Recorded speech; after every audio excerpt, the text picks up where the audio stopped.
Social media and motorcycling, what I've learned in the last couple of years as a little bit of both. I started my business back in, and this is all social media as it relates to essentially everything. But in this particular case, motorcycling. And you know, it really applies to any aspect of social media. I started a photography business back in 2015, 2017. Commercial portraiture, pictures of employees. That's all that was. Now, I knew back then that eventually I would be getting into something I like to do. Commercial portraiture is pretty boring. It's not really exciting stuff. So the plan was all along to buy a school bus. From back in 2015, the plan was to buy a school bus and something else to go along with it, a secondary form of transport, which would mean either getting back into drifting, which I used to do, or getting back into motorcycles, one or the other. It was a toss-up. So I knew that was in the future. So I did my thing, retired in 2023, and then immediately started pursuing the plan B, if you will. Got the bus going. Well, actually, it was in an RV. The RV rolled over. Had to get rid of the RV. The RV got rid of itself. Then got the school bus, long story short, and then decided to not get a Miata because Miata was the number one option, or a Honda Goldwing. I found out how and I knew that I would either carry the motorcycle in the bus or on the back of the bus somehow, but I didn't know how. Had no idea how. Got the bike, put the bike, the Goldwing, it was the day of the purchase. It was between the Goldwing, the Honda SC 1300, and the KLR 650 and the FJR 1300. And by the way, if you get a helmet light, this charging port, it's easy to break. So don't break it. And it was my fault. I broke it.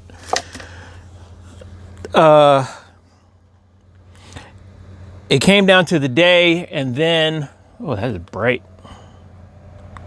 It came down to the day, and the first bike that popped up was the FJR 1300, Rio Rancho, New Mexico. The price was right, location was right. I got on the train with my helmet, went and picked up the bike, came home. First time riding a bike in 30-something years, since my son was like 7 or 8. My oldest son was like 7 or 8. Got the bike home, and you know, I had I was zero contact with motorcycles for 30-something years. So it was my first time finding out that sport bikes were 650 pounds sometimes, and getting 650 pounds on the back of a school bus was a challenge. Got that done. Bike hangs on the back of the bus now. Everybody's in good shape so far. Now, that parlayed into getting the YouTube, because, and here's the thing, and we'll start here. With social media in relation to a business, in service to a business, works charmingly. It's essentially the commercials that you would have had to buy anyways, except for it's you in them and nobody else. Social media, video, and podcast in service to itself is an entirely different animal. And in relation to motorcycling, which is, you know, the plan was get the motorcycle, drive the bus around with the motorcycle on it, meet other motorcyclists, take pictures and portraits, do interviews on the bus, talk to people, so forth and so on. And that was the plan. And it's still going along pretty swimmingly, although plans change sometimes, and that's okay. I grew up in Jersey. You got to change plans sometimes. Sometimes you got to use the handle of the piece to get what you want. So that plan worked out well, and here's what I found out.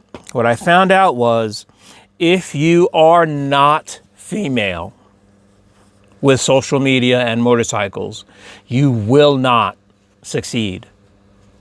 Absolutely not. Without a doubt, there are at best 3 to 5 English-speaking motorcycle-related channels that are successful and maybe even profitable. Beards and Bikes, profitable. Moto Ninja, profitable. But the reality of it is, in service to just social media, you're not going to go viral. You're not going to make any money. At best, I just got my last check from social media, and it was $182, and that's from 2000 and altogether YouTube, and then adding on TikTok. Instagram never paid me anything. Was $180 something. That's it for somewhere in the area of 700 to 800 videos. And it became evident pretty darn quickly that I was not going to I mean, my social media was in service to a business. So there was that. You know, I wasn't really concerned about making a ton of money with social media. So, fine. I would have liked to have made some money with it, as like, say, a part-time job would make money, but it wasn't 100% necessarily. I still was doing the portrait stuff. But it's weird to see how it all really works.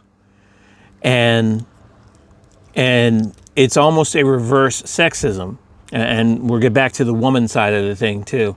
If you are a woman on social media, in any discipline, you will be successful as long as you do what you're told. It's that simple. And social media wants yoga pants and cleavage, period. That's it. And I look back, you know, to see what other things I could do to my channels. Could I thirst trap it? Could I do advertising? Which I'm not a pitch man for anybody else's business, so there's that. And there is only one path for the female motovlogger or motorcycle content creator, and that is yoga pants. There are 3, maybe 4 adventure bike channels where it's not motivated by yoga pants and cleavage, but they're far and few in between for female channels. And it's sad because they all have good content. I am far happier with female motovlog channels than I am with male motovlog channels. It's more about the ride. With male motovlog channels, you're all doing the same thing. Top speed and wheelies. That's it. That's all you're doing. Top speed and wheelies. And getting back to the female side of things, social media only wants you as a woman until you wreck. Because that's part of the natural cycle of motorcycling outside of social media is the temp rider stage. So they want you young, yoga pants and cleavage. And the day you wreck in yoga pants and cleavage, you're done. 99% of the time when those channels stop posting after the first wreck. They post their recovery videos. Then they post 1 or 2 more vlogs, and then they post again like a year later. Like, oh, sorry, I haven't posted in a long time. You found another interest. You moved on.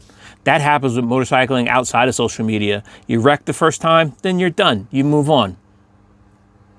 It happened to me. I wrecked, but I didn't move on. I stuck around till I was like 30 something. And then I stopped because of the kids, and then I restarted once the kids left. I should have never stopped. But that's what social media is. And unless you have yoga pants and cleavage, you're not going to do any numbers. Not any numbers that make any money.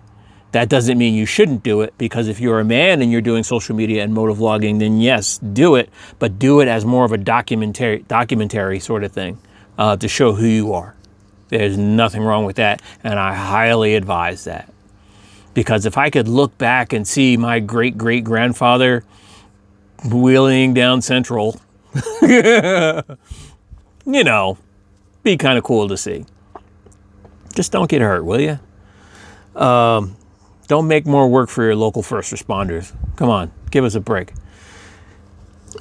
So with $180 something banked away from social media, does it pay for me to continue to do it? Absolutely not.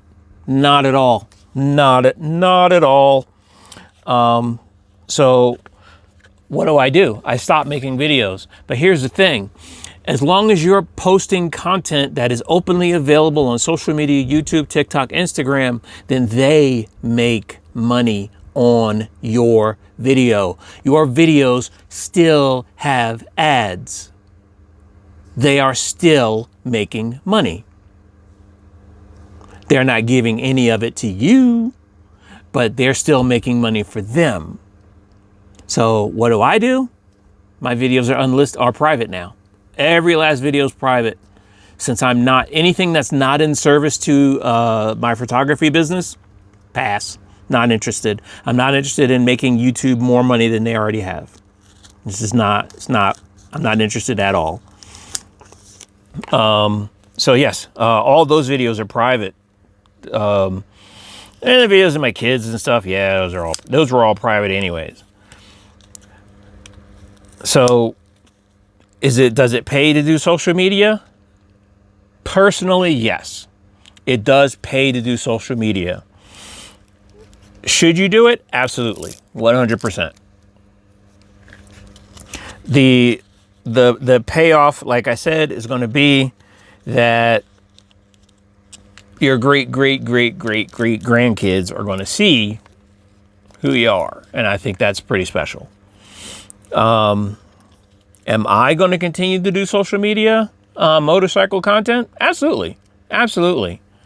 But it's all going to be in service to my business.